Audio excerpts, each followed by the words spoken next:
You may take your seat. Thank you. Are you ready to make your statement? Yes po, Mr. Chair. You may proceed.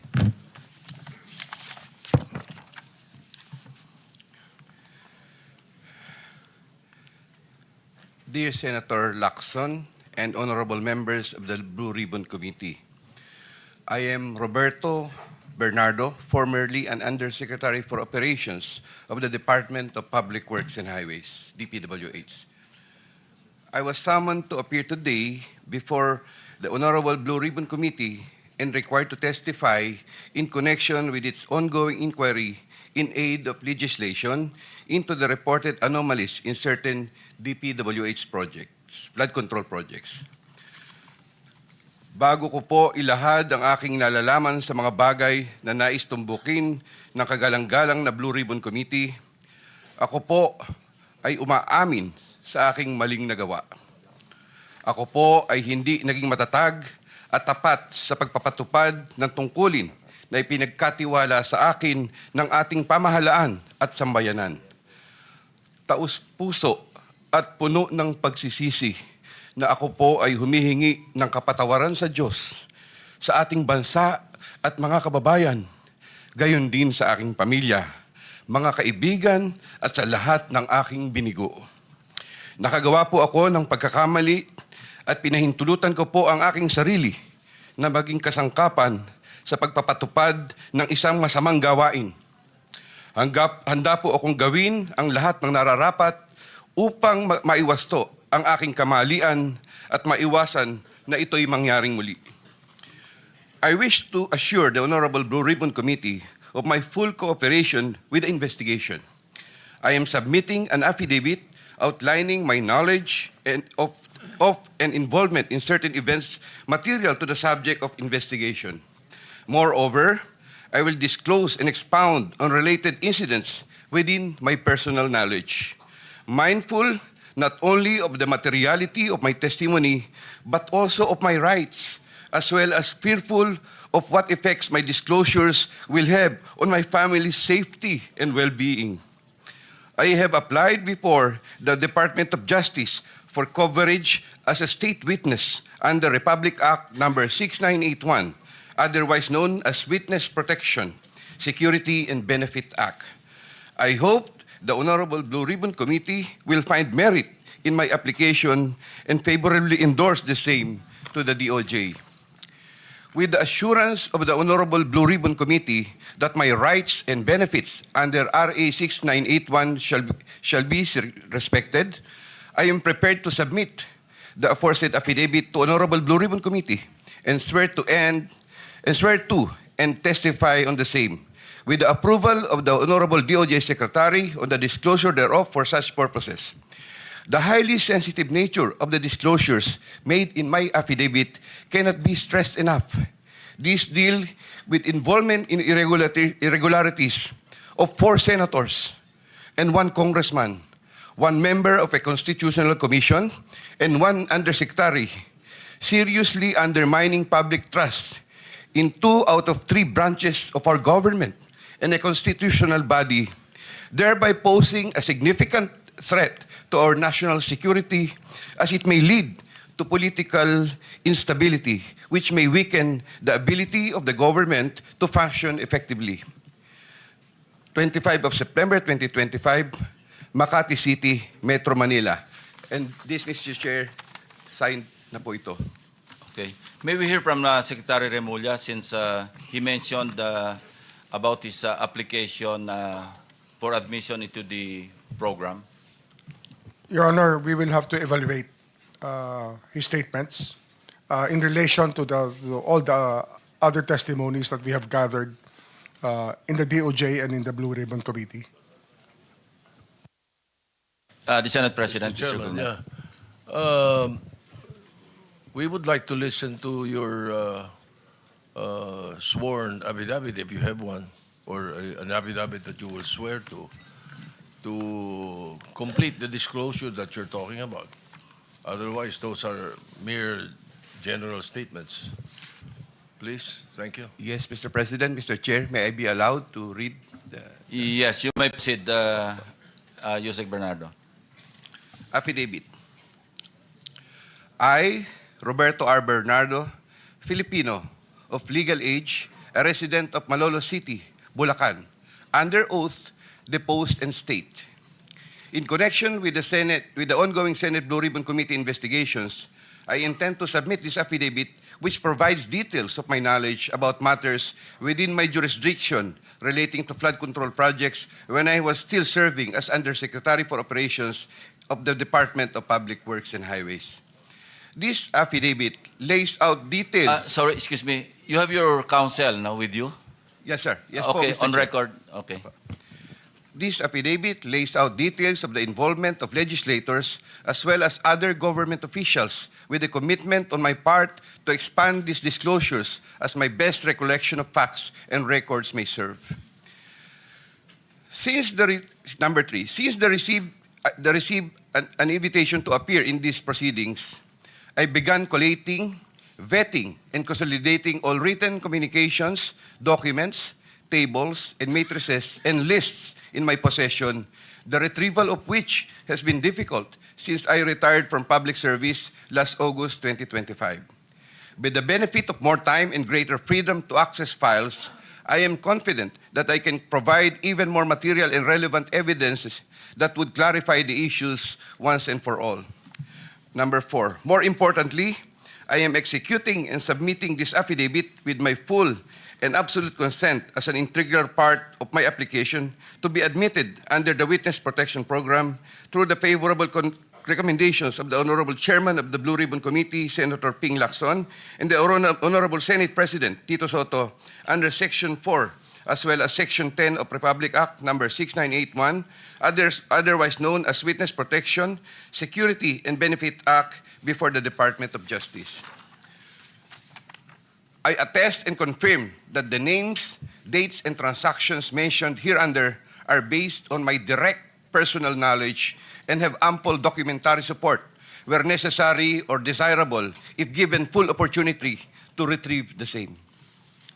Background facts. I earned my bachelor's degree in Bachelor of Science in Civil Engineering in 1984. I am a registered civil engineer by profession. In the year 1985, I began my 40-year stint in the Dpwh as a laborer. I then climbed the ranks through the years as Associate Civil Engineer, Engineer 2, Engineer 3, and as Assistant District Engineer, Assistant Regional Director. I then became Assistant Regional Director CESO 4 sometime in 2012 until my appointment as Assistant Secretary in 2016. I finally became Undersecretary more than a year later and remained such until my retirement on August 2025. I met former District Engineer Henry Alcantara during my assignment in the Laguna 2nd District Engineering Office. Engineer Alcantara, Engineer Bryce Hernandez, Engineer JP Mendoza, and Engineer Algie Jumasig all belong to the Bulacan 1st DEO. 2020-2040 scheme.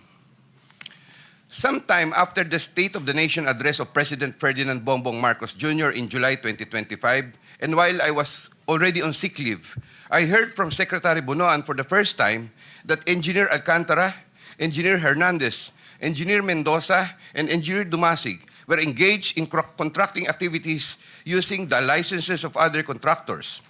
Subsequently, Engineer Hernandez confirmed this arrangement through one of the legislative hearings and by other contractors whose license they used. According to Bryce Hernandez, their sharing is 20-20-20-40% from these activities. My understanding is that they had prepared and signed documents for purposes of collecting payments, which they then apportioned the profits amongst themselves. However, I must admit that I have no personal knowledge on the exact actions they took to accomplish this scheme, and I can only be asked general questions on the systems in place that would have allowed this modus operandi to happen. I categorically state that I have neither knowledge nor participation in these business activities, which were entirely done by Engineer Alcantara, Engineer Hernandez, Engineer Mendoza, and Engineer Dumasig on their own. Ghost projects. At about the same time, after the 2025 SONA, I also heard for the first time that aside from the 2020-2040 scheme, were flood control projects, ghost projects, for which Engineer Alcantara, Engineer Hernandez, Engineer Mendoza, and Engineer Dumasig were also responsible. These were confirmed later by Secretary Bunaan during a separate legislative hearings. I called up Engineer Alcantara to ask him about these flood control ghost projects. He denied any participation. Subsequently, he likewise told me that he even convened the officers of Bulacan First DEO to confront them about these ghost projects, and that some officers, it was Engineer Hernandez, who was the primary person responsible for the same. In the exact words of Engineer Alcantara, si Bryce po yan. I categorically state that I have neither knowledge nor participation in these flood control ghost projects. Congressman Zaldico. My personal knowledge regarding Congressman Zaldico are set out as follows. Congressman Zaldico one time called me to say that he met Engineer Alcantara and wanted to confirm, maayos bang kausap si Engineer Alcantara? To which I replied, maayos po.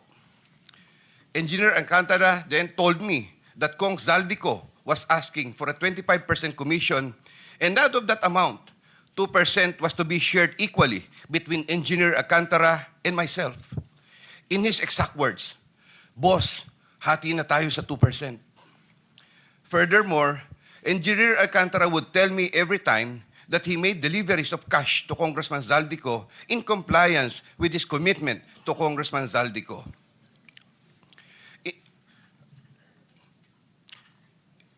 In this affidavit, I shall mention my personal knowledge regarding Senator Chis Escudero as follows.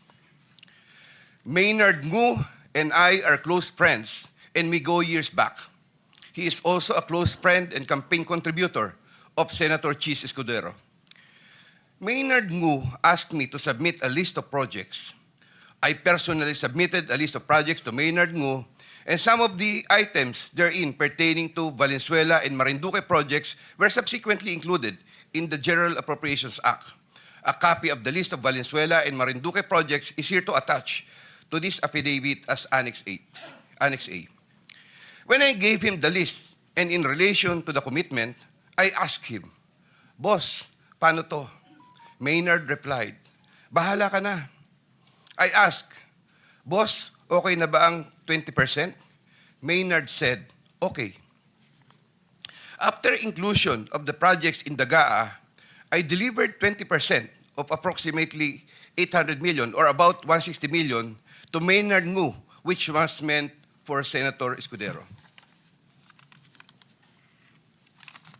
Finally, I would like to add that deliveries of cash were personally made to me, by me, to Maynard Ngu at his office in Manila.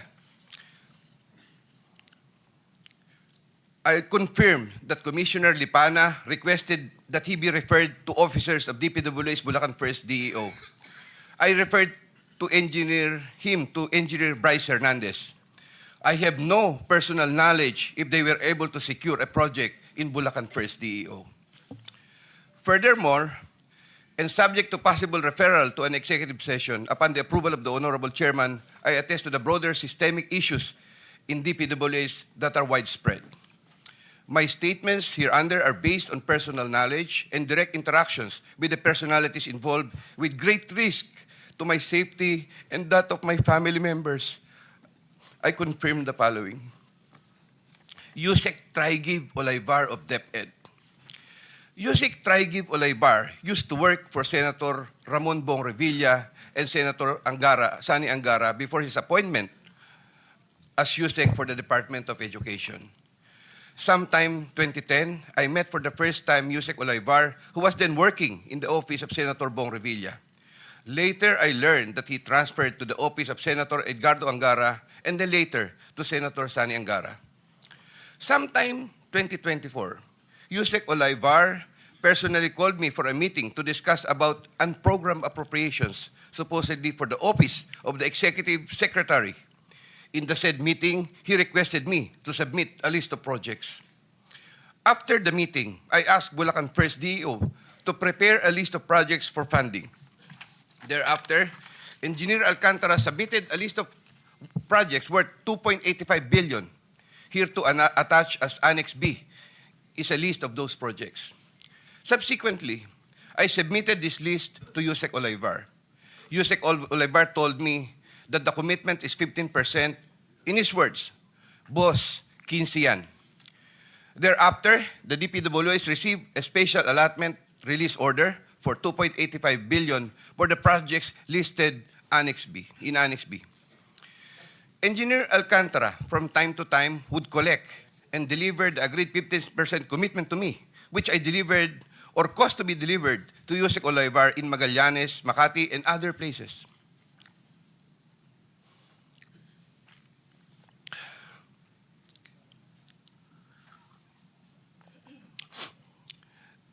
Senator Ramon Bong Revilla. Sometime in the year 2024, Senator Revilla and I met where I gave him a list of projects given to me by Engineer Alcantara. Senator Revilla asked for a commitment, which I suggested. Then he approved at 25% of the total amount of the projects indicated in the list here to attach as Annex C. I relayed the 25% commitment to Engineer Alcantara and told him that Senator Revilla will appreciate additional contributions for his senatorial re-election bid. Engineer Alcantara collected the 25% commitment, or about 125 million, which was turned over to me and then delivered to Senator Revilla in his house in Cavite.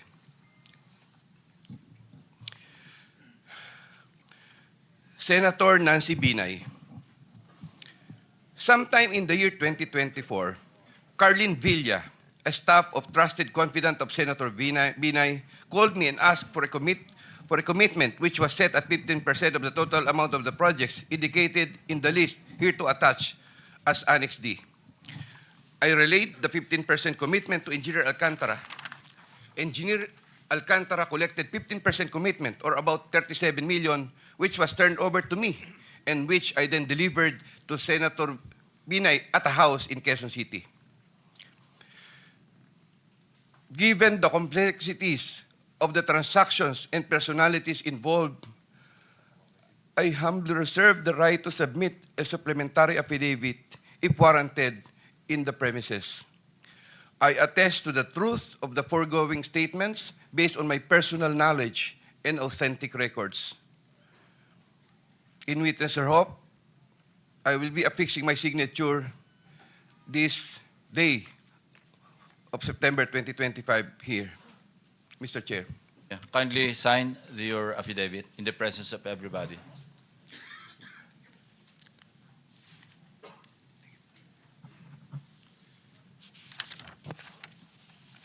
Here, Mr. Chair, I have already signed it. For the record, you signed the same affidavit that you read, no? Yes po, Thank Mr. you. Chair. Maraming salamat, Yusek. Secretary Remulla is recognized. Your Honor, after hearing his affidavit and his willingness to disclose all other details about the transactions that happened under his watch, may I respectfully ask the committee to allow the DOJ to have an evaluation of Mr. Bernardo immediately. This matter has to be done because of the gravity of the situation and the fact that we may have to really work overtime on legal matters that are needed, or necessary legal matters, so that we can preserve the monies and other things that are involved in this discussion. Thank you, Secretary Remulla. Will you be open to answer some questions addressed to the Secretary of Justice before you leave? Just like the last time? No, not to Yusek Bernardo, but to the Secretary for some clarificatory questions. I mean, to the Secretary of the OJ, not to the affiant. Because you have to bring him back after lunch, no? Not to you, but Secretary Remulla, will Yes, you po. be willing to, not Yusek Bernardo, I'm referring my question to Secretary Remulla. If you're willing to accommodate just a few questions from the members if there. Yes, Your Honor. Of course, Okay. Your Honor. So we'll start with whoever. Senator Erwin Tulfo is first on the list. Kindly limit your questions to, in the meantime, no, to Secretary Remulla. Mamaya na lang yung kay Undersecretary Bernardo. Meron. Anybody? You have some questions? The same naman lang rin, Mr. Chair, na pag alis ni Secretary Remulla, alis din si Bernardo, baka pwedeng magtanong na kay Bernardo. Hindi. Ang kasundan natin, pagbalik na lang. Kasi hahaba eh. And they have work to do. So we are accommodating them in the same manner that we accommodated Alcantara, Engineer Alcantara, to be brought immediately to the DOJ for evaluation, for some procedure. Then after that, we can have all the time in the world. Maski hanggang madaling araw, kung gusto mong tanongin si Yusek Bernardo, Sir, pero you can. ito, for the benefit of general questions Hindi na, na sana. we're just dahil- postponing. We're not rejecting your request to propound questions. Isa kasi sa akin kasi, sir, pag sabi niya ngayon dito, diretso kaagad file ng kaso sa DOJ without Hindi, no, us no, no, giving the benefit na makapagtanong man lang kung Sige. Sen. No, I think the thing is that the Department of Justice, as much as possible, would like to evaluate first. They will not file any cases against anyone. but subsequently, filing of cases will follow. Kung sana naman bago siya makonsider doon, dito muna sa atin. Dahil sa atin niya nilahad yung statement niya, so hindi naman niya nilahad sa DOJ, sa atin muna. So sana makapagtanong tayo bago natin turn over sa DOJ for their consideration.